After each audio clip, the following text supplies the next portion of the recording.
Hello friends, this is film critic Murtaza Ali Khan और आज मैं आपके लिए लेके आया हूँ साल की one of the most anticipated films Vikram Vedha का रिव्यू। और जैसा कि आप जानते हैं कि विक्रम वेदा फाइनली आ गई है बड़े पर्दे पर और इस फ्राइडे को रिलीज़ हो रही है। और इस फिल्म में मुख्य भूमिका में हैं ऋतिक रोशन और सैफ अली खान।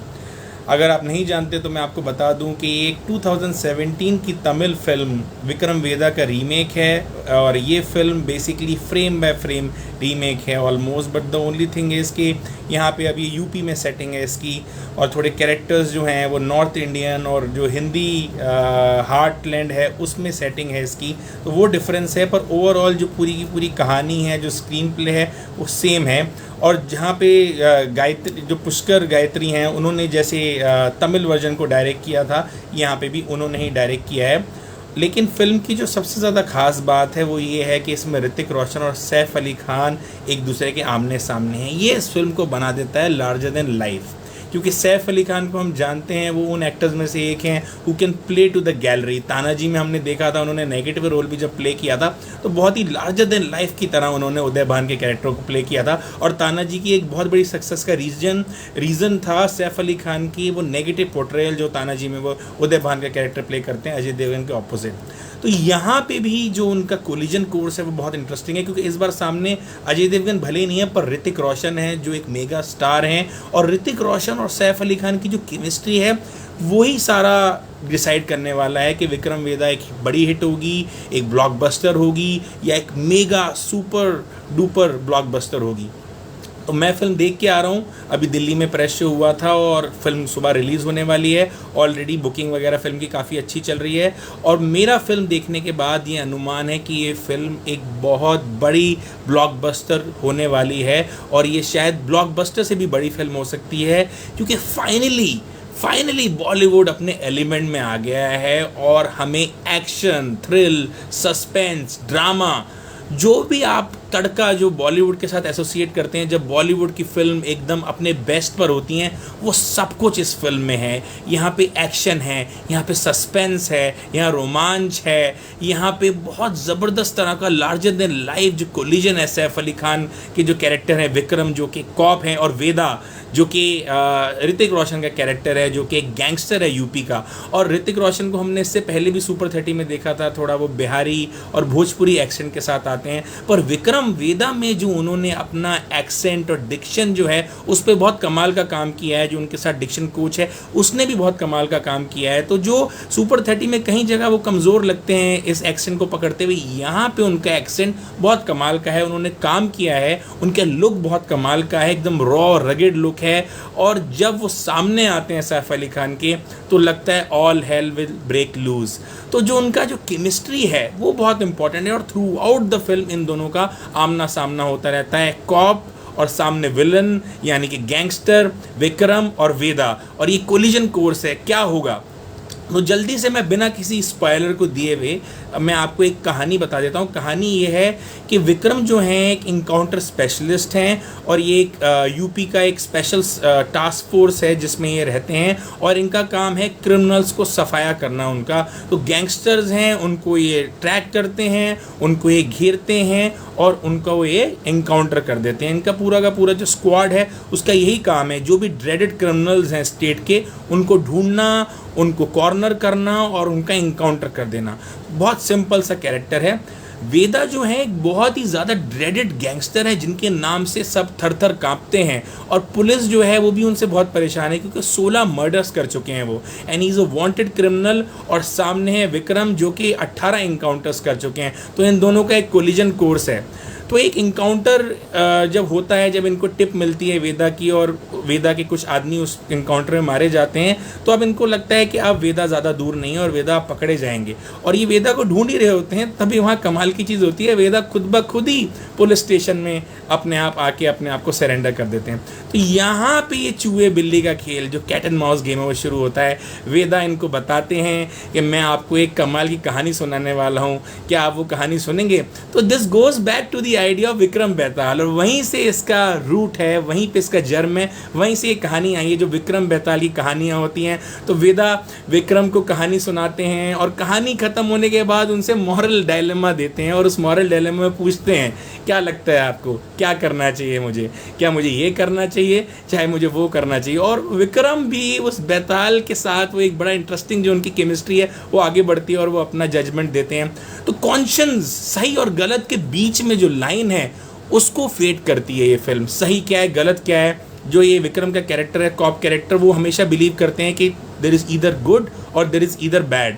पर वेदा के साथ जो उनका इनकाउंटर होता है उसमें वो धीरे धीरे नुआंसेस को अप्रिशिएट करने लगते हैं कि ग्रे जैसी भी कोई चीज़ होती है, और ग्रे के भी हमने देखा है 50 शेड्स होते हैं। तो 50 शेड्स ऑफ ग्रे हमें देखने को मिलते हैं जब वेदा आके उनको उनके मोरालिटी को जब एक्सपेंड करते हैं और उनके जो बीच में नुआंसेस होते हैं और उनकी लेयर्स होती हैं वो जब खुलती हैं तो हमें बहुत ही रोमांच का अनुभव होता है और बहुत ही कमाल की स्टोरी टेलिंग है। सांस लेने का मौका ही नहीं देते। एक्शन कमाल का है, सस्पेंस कमाल का है, और ये साउथ इंडियन फिल्म जो थी, क्रेडिट उसको मैं दूंगा क्योंकि वहाँ पे जो उन्होंने क्रिएट किया था यहाँ पे उन्होंने रिक्रिएट किया है। और ऋतिक रोशन और सैफ अली खान क्योंकि इस फिल्म में है, ये फिल्म अपने आप ही बहुत लेवल ऊपर उठ जाती है क्योंकि ऋतिक जो हैं अपने एलिमेंट में दिख रहे हैं। हमें बहुत कमाल का मतलब आपको फील आएगा। आपको याद आएंगे ऋतिक धूम 2 के, आपको याद आएंगे ऋतिक अग्निपथ के, आपको वो वाले ऋतिक दिखेंगे, एकदम एक्शन और साथ ही साथ रॉ एक्शन। और सैफ अली खान तो प्ले टू द गैलरी करने में एक्सपर्ट हैं ही। और कॉप कैरेक्टर हमने देखा था, उन्होंने सीक्रेट गेम में भी प्ले किया था सरताज सिंह का जो बहुत, तो कॉप कैरेक्टर्स में भी उनकी एक महारत है। तो यहाँ पे जब दोनों का जो चूहे बिल्ली का गेम चलता है वो मुझे बहुत मज़ा आता है। और मैं पूरी मूवी में सोच रहा था कि अब कुछ गलती होगी, अब कुछ स्लिप अप होगा, अब कुछ 19-20 होगा, लेकिन हमेशा ये जो नैरेटिव है ये मुझे चौंकाता रहता है। और इस फिल्म में जो एक और चीज़ मुझे अच्छी लगी, यूपी को उन्होंने बड़े इंटरेस्टिंग वे में दिखाया है, चाहे कानपुर हो, चाहे लखनऊ हो, चाहे लखनऊ के टुंडे कबाब हो, चाहे नहारी का एक जो खाने का ट्रेडिशन है उसको भी एक बहुत अच्छी तरह से कवर किया है। वहाँ की लोकल प्लेसेस को उन्होंने दिखाने की कोशिश करी है और उसके अक्रॉस जो ताना बाना क्रिएट किया है, जो क्रिमिनल वर्ल्ड है, अंडरवर्ल्ड, वो कैसे फंक्शन करता है, बच्चों को भी कैसे क्राइम की दुनिया में इन्वॉल्व किया जाता है, उनको कैसे इंट्रोड्यूस किया जाता है, कॉप्स कैसे फंक्शन करते हैं, उनको किस तरह से टिप्स मिलती हैं। तो पुलिस प्रोसीजरल भी है, यहाँ पे गैंगस्टर्स के भी पर्सपेक्टिव देखने को मिलते हैं। तो हमेशा ये फिल्म हमें नज़रिया दिखाती है। मुझे सबसे अच्छी चीज़ विक्रम वेदा की ये लगी कि यहाँ हमें नज़रिया देखने को मिलता है कि नज़रिया क्या है। दुनिया हमेशा आप एक तरह की चश्मे से नहीं देख सकते, अलग अलग तरह के नज़रिए होते हैं दुनिया को देखने के, और ये फिल्म आपको अलग अलग चश्मे से दुनिया दिखाती है। जब आप गैंगस्टर के नज़रिए से दुनिया देखते हैं तो आपको एक अलग तरह की रंगीन दुनिया दिखती है, जब आप कॉप के चश्मे से देखते हैं तो वही दुनिया आपको ब्लैक एंड वाइट दिखती है। सही और गलत के बीच में जो दायरा है उसके बीच में क्या है, ये चीज़ विक्रम वेदा बहुत खूबसूरती के साथ निकालती है। और सैफ और ये ऋतिक के बीच में ये हमेशा कैट एंड माउस गेम चलता रहता है, कभी सैफ आगे और ऋतिक पीछे, कभी ऋतिक आगे कभी सैफ पीछे, यानी कि कभी विक्रम आगे वेदा पीछे, कभी वेदा पीछे विक्रम आगे, एंड वाइस वर्सा ये होता रहता है। कभी वेदा आगे निकल जाते हैं तो विक्रम उनके पीछे हैं, कभी विक्रम आगे निकल जाते हैं तो वेदा उनके पीछे हैं।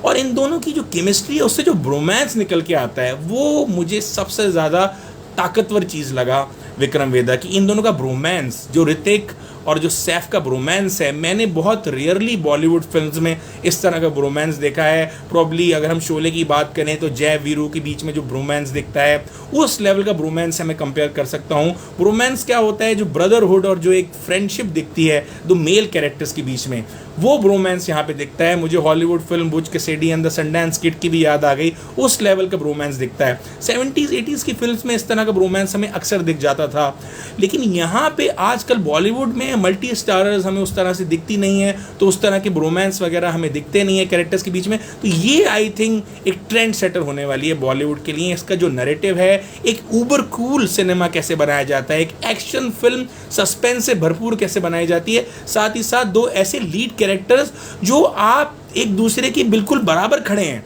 ये कोई ऐसी फिल्म नहीं है कि आप बोलें कि ऋतिक ओन कर रहे हैं इस फिल्म को, या कोई ऐसी फिल्म नहीं है कि सैफ ओन कर रहे हैं। दोनों कैरेक्टर्स को बराबर का एक कोलिजन कोर्स दिया है। सामने टक्कर के दो खिलाड़ी जब मिलते हैं तो इट्स लाइक कि एक अनस्टॉपेबल फोर्स के सामने जब एक इमूवेबल ऑब्जेक्ट आ जाता है तो कैसा कोलिजन होता है, तो वो चीज़ मुझे बड़ी ज़बरदस्त लगती है कि इनका जो टकराव है, जो विक्रम जो कॉप हैं उनका जो टकराव है वेदा द गैंगस्टर से, वो बड़ा कमाल का है। और थ्रू आउट जो इनके बीच में कैट एंड माउस गेम चलता रहता है। बैकग्राउंड स्कोर की मैं यहाँ तारीफ करना चाहूँगा। बैकग्राउंड स्कोर इस फिल्म को रियली एलिवेट कर देता है और काफ़ी हद तक तानाजी से सिमिलैरिटीज़ आती हैं, और रारा रारा वाला जो तानाजी का जो सॉन्ग है उसका इन्फ्लुएंस दिखता है और हमेशा मूवी को वो एलिवेट करता है। तो इस तरह की फिल्म में background score is very important, और यहाँ पे बैकग्राउंड स्कोर को मैं 10 आउट ऑफ 10 मार्क्स दूंगा।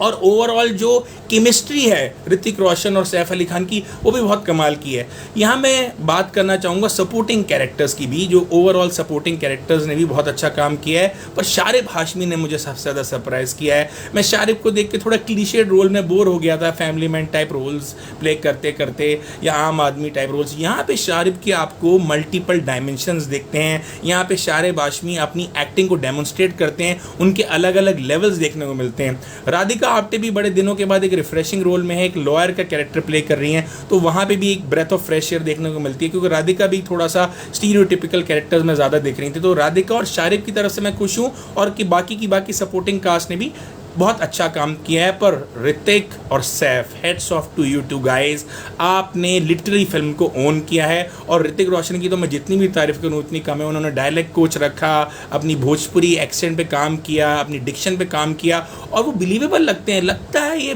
वेदा बेताल है, और लगता है कि ये इंसान है जो यूपी की गलियों में सड़कों में पल भर के बड़ा हुआ है, और ये एक ड्रेडेड गैंगस्टर है with a sense of humour and with a sense of morality to his own judgement and justice system, जिसको वो फॉलो करता है। और साथ ही साथ सैफ अली खान, हमें थोड़ा डिफरेंट सैफ अली खान देखने को मिले हैं, ग्रिटी सैफ अली खान देखने को मिले हैं। और मुझे लगता है कि बुलेट राजा के बाद सैफ अली खान जब यूपी के जो इस गलियों में और उस ताने बाने में आए हैं, बहुत अच्छी तरह से उन्हें अपने आप को इस रोल में साझा है। और जो उनके खिलाफ, जो ऋतिक के खिलाफ जो उनका आमना सामना और टकराव होता है, उसको भी उन्होंने बड़ी खूबसूरती के साथ निभाया है। तो अगर थोड़ी सी भी यहाँ पे कमी रह जाती, सैफ और ऋतिक का जो शो डाउन है उसमें, अगर मान लीजिए ऋतिक भारी पड़ जाते और सैफ हल्के पड़ जाते, या अगर सैफ भारी पड़ जाते और ऋतिक हल्के पड़ जाते, तो ये जो फिल्म विक्रम वेदा है ये अपनी आधी इफेक्टिव फिल्म भी नहीं होती। पर ये फिल्म अगर इफेक्टिव है और ये फिल्म अगर इम्पैक्ट क्रिएट करती है, तो सिर्फ इसलिए इम्पैक्ट क्रिएट करती है कि ये जो कैरेक्टर्स हैं इनको उस तरह से लिखा गया है कि इनका बराबर की टक्कर है, और इन दोनों एक्टर्स ने प्ले भी उस तरह से किया है। दोनों में से कोई भी अंडर प्ले नहीं करता है, they play of each other, they get the better of each other through acting. ये नहीं है कि यहाँ पे जो ऋतिक हैं वो कोशिश करते हैं कि मैं सैफ को बौना कर दूं, या सैफ कोशिश करते हैं मैं ऋतिक को बौना कर दूं। दोनों ने एक दूसरे को वो रिस्पेक्ट दी है, वो स्पेस दी है, और it shows on the screen. आप जाके देखेंगे, आप कहेंगे वाओ, कि सडनली पहले तो हर जगह सैफ अली खान दिखते हैं मूवी जब शुरू होती है, और फिर जब ऋतिक की एंट्री होती है आपको लगता है कि अब तो ऋतिक इस फिल्म को खा जाएंगे। पर no, that never happens. Even though Hrithik is that larger than life gangster, but Saif Ali Khan is almost and always there, and sometimes he is somebody जो आगे निकल जाते हैं ऋतिक से। तो एक कैचिंग गेम चलता रहता है ऋतिक और सैफ के बीच में, और ये चीज़ मुझे विक्रम वेदा को बहुत कमाल की फिल्म बनाती है मेरे नज़रों में। और मुझे लगता है कि ये बॉलीवुड के लिए एक ट्रेंड सेटिंग फिल्म होने वाली है। ये Uber cool action thriller extravaganza है, जो आई थिंक बॉलीवुड के बुरे फेस को पूरी तरह से ख़त्म कर देगा। अगर ब्रह्मास्त्र ने वो हमें होप की झलक दिखाई थी कि अब वो बुरा वक्त बॉलीवुड का ख़त्म हो रहा है, वो बॉयकॉट वगैरह की हवा निकल रही थी, तो विक्रम वेदा के बाद अगर कोई डाउट है वो डाउट भी ख़त्म हो जाएगा। और बॉलीवुड के अच्छे दिन is back, Bollywood is back with a bang, and Bollywood is back in its element. अब मैं कहता हूँ कोई रोक सको तो रोक लो बॉलीवुड को। इसके बाद राम सेतु आने वाली है, और एक के बाद एक कमाल की फिल्में आने वाली हैं। तो इस साल तो बॉलीवुड सेट है। ब्रह्मास्त्र ने जो शुरुआत करी है, आई थिंक विक्रम वेदा उसको नेक्स्ट लेवल पे लेके जाने वाला है। और ऋतिक और Saif, they are really the stars that the Bollywood industry deserved. The two of them have really given everything to Vikram Vedha, and I have completely been bamboozled, by surprised, astonished, and I am gratefully happy that finally Bollywood is back with a bang. तो अगर rating की बात की जाए तो मैं 4 star दूंगा विक्रम वेदा को 5 में से। ये 4 स्टार की फिल्म है without a shadow of a doubt. कमाल की फिल्म है, हर लेवल पे ये फिल्म स्कोर करती है and even at a run time of nearly 2.5 hours आप एक सेकंड भी बोर नहीं होंगे। बिगनिंग से लेकर एंड तक आप सीट की एज पे बैठे रहेंगे और आप एंटिसिपेट करते रहेंगे आगे क्या होगा, विक्रम क्या करेगा, वेदा क्या करेगा। जो कहानियाँ चल रही हैं, जो मॉरल डायलेमास हो रहे हैं, बैक एंड फोर्थ हो रहा है इन दोनों एक्टर्स का, वो कमाल का है। तो फ्रेंड्स, अगर आप इस तरह की फिल्म को मिस करेंगे तो आप बहुत बड़ी गलती करेंगे। बिल्कुल भी मिस मत कीजिए विक्रम वेदा को जाके देखिए और मुझे यकीन है कि आपको ये फिल्म मज़ा आने वाला है ये देख के। और मैं इस फिल्म को ज़रूर दोबारा देखने वाला हूँ। जो पहली बार तो मैंने बतौर क्रिटिक देखा, अब मैं दूसरी बार देखूंगा as a lover of Indian cinema, as a lover of such great artistry at work. इतनी ज़बरदस्त स्टोरी टेलिंग का मैं फ़ैन हूँ और ऋतिक और सैफ ने जो यहाँ परफॉर्मेंस दी है, I think this performance is for the ages. ये ट्रेंड सेट करने वाली है बहुत लंबे आने वाले समय के लिए। और I think action genre, thrill, suspense, drama जो ये फिल्म लेके आती है, this will inspire so many upcoming films. बहुत सारे फिल्म मेकर्स विक्रम वेदा से आई थिंक टिप ले सकते हैं और कुछ ना कुछ उनको सीखने को ज़रूर मिलेगा। This film is gonna be a trend setter, mark my words. तो ये था विक्रम वेदा का रिव्यू। आप जाइए, देखिए फिल्म को, एंजॉय कीजिए फैमिली के साथ and believe me, you will not regret it. Thank you so much.